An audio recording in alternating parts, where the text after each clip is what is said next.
Hello everyone, स्वागत है आपका मेरे channel excellence in education world पर। आज बात करते हैं सेंगोल यानी राजदंड की, जिसकी आजकल बड़ी चर्चा है। 28 मई को हमारी नई संसद का शुभारंभ होना है और उसी अवसर पर सेंगोल स्थापित किया जा रहा है। विधिवत पूजा पाठ के बाद सेंगोल की स्थापना होगी। सेंगोल भारत का प्राचीन स्वर्ण राजदंड है। इसका इतिहास चोल साम्राज्य से जुड़ा हुआ है। सेंगोल जिसे हस्तांतरित किया जाता है उससे न्यायपूर्ण शासन की अपेक्षा की जाती है। स्वतंत्रता प्राप्ति के पश्चात तत्कालीन वायसराय लॉर्ड माउंटबेटन ने भारत गणराज्य के पहले प्रधानमंत्री जवाहरलाल नेहरू को इसे सौंपा था। बाद में इसे इलाहाबाद के एक संग्रहालय में रख दिया गया था। सेंगोल सोने और चांदी से बना हुआ है और मुख्य बात यह है कि इसके शीर्ष पर भगवान शिव के वाहन नंदी विराजमान है। चोल काल के दौरान ऐसे ही राजदंड का प्रयोग सत्ता हस्तांतरण को दर्शाने के लिए किया जाता था। उस समय पुराने राजा नए राजा को इसे सौंपता था। राजदंड सौंपने के दौरान 7वीं शताब्दी के तमिल संत थिरुज्ञाना संबंदर द्वारा रचित एक विशेष गीत का भी गायन किया जाता था।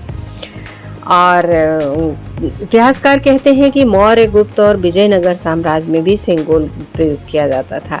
वायसराय लॉर्ड माउंटबेटन ने पंडित जवाहरलाल नेहरू से कहा था, ब्रिटिश से भारतीय हाथों में सत्ता के हस्तांतरण के प्रतीक के रूप में किस समारोह का पालन किया जाए। इस पर नेहरू जी को वयोवृद्ध स्वतंत्रता सेनानी सी राजगोपालाचारी से परामर्श करने के लिए प्रेरित किया और उन्होंने चोलकालीन समारोह का प्रस्ताव दिया, जहां एक राजा से दूसरे राजा को सत्ता का हस्तांतरण उच्च पुरोहितों की उपस्थिति में पवित्रता और आशीर्वाद से किया जाता था।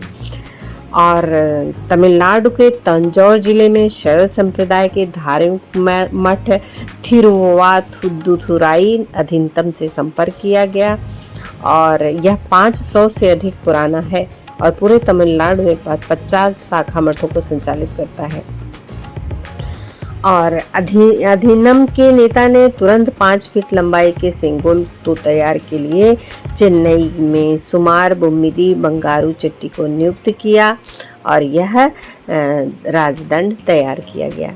नए संसद भवन के उद्घाटन की तारीख भी अब करीब आ रही है। बस 3 दिन बाद 28 मई को माननीय प्रधानमंत्री नरेंद्र मोदी जी नए संसद भवन का उद्घाटन करेंगे और इसीलिए इस सेंगोल की बड़ी ही चर्चा है और यह नए संसद भवन में स्थापित किया जाएगा। सेंगोल को हिंदी में राजदंड कहा जाता है और भारतीय इतिहास से ये बहुत गहराई से जुड़ा हुआ है। तमिल परंपराओं के साथ सेंगोल को स्थापित किया जाएगा। सेंगोल सत्ता हस्तांतरण का प्रतीक माना जाता है। अंग्रेजों से भारत को सत्ता हस्तांतरित की गई। जैसे तमिलनाडु में चोल वंश के दौरान मूल रूप से इसका इस्तेमाल एक राजा से दूसरे राजा को हस्तांतरण के लिए किया जाता था और इसे लोकसभा स्पीकर की सीट के पास रखा जाएगा। सेंगोल तमिल शब्द सेम्मई से बना है, जिसका मतलब है धर्म और सच्चाई और निष्ठा। सेंगोल भारतीय सम्राट अशोक की शक्ति और अधिकार का प्रतीक हुआ करता था। यह चांदी का बना है जिस पर सोने की परत चढ़ाई गई है।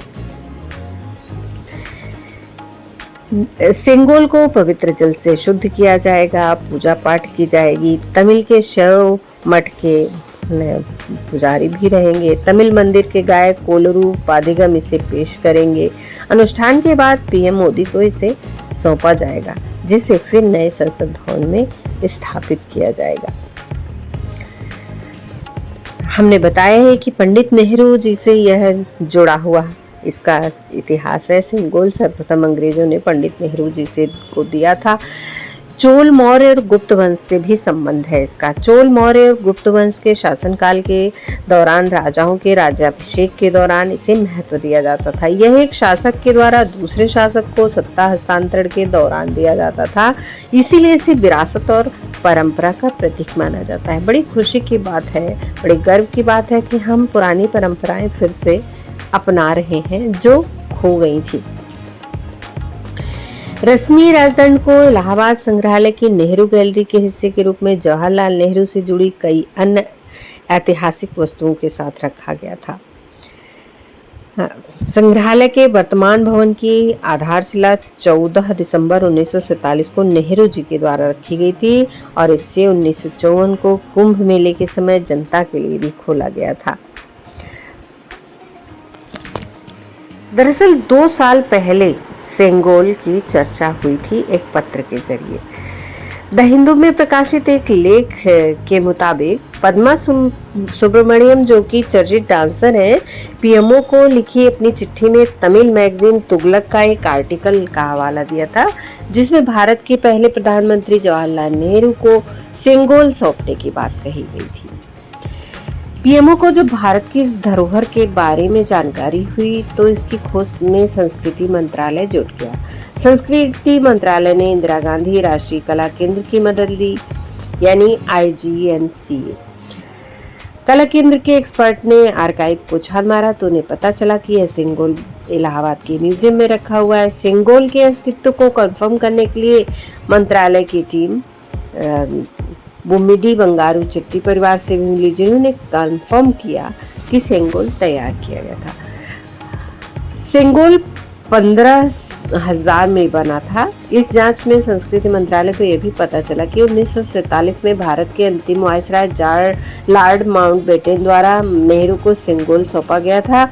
इस सेंगोल को मद्रास के प्रसिद्ध jeweller Bummidi Bangaru Chetty and sons द्वारा तैयार किया गया था। 1947 में इसे तैयार करने में कुल 15,000 रुपए खर्च हुए थे। 15,000 तब के टाइम में बहुत हुआ करते थे। और देर से ही सही सेंगोल का फिर से हम लोग देख पाएंगे, नए सिरे से स्थापित होगा, जो कि एक म्यूजियम में पड़ा था। 1947 के बाद पता नहीं क्यों इस राजदंड की परंपरा का पालन नहीं किया गया। सत्ता के हस्तांतरण का प्रतीक सेंगोल को वैदिक मंत्रोच्चार के साथ संसद भवन में स्थानांतरित किया जाएगा। सेंगोल को एक पवित्र हिंदू समारोह में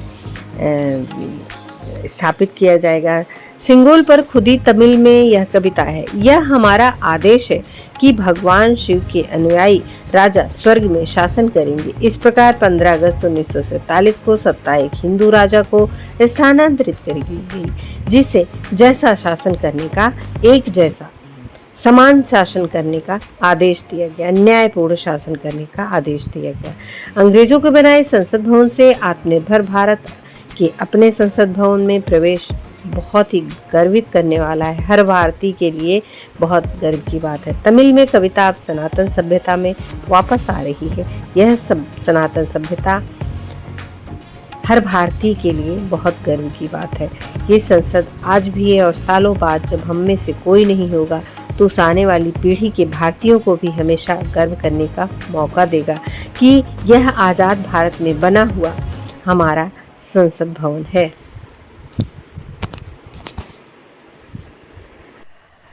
अगर आपने एक्सलेंस इन एजुकेशन को सब्सक्राइब नहीं किया है तो प्लीज़ सब्सक्राइब कर लें और साथ ही बेल आइकन प्रेस कर दें, जिससे आने वाले वीडियो की नोटिफिकेशन मिलती रहे। और वीडियो को अंत तक ज़रूर देखें और अपने बहुमूल्य सुझाव कमेंट बॉक्स में भी दें। बेल को ऑल पर ज़रूर करें। वीडियो को लाइक करें, ज़्यादा से ज़्यादा शेयर करें और अपने बहुमूल्य सुझाव कमेंट बॉक्स में अवश्य दें। धन्यवाद। नमस्कार।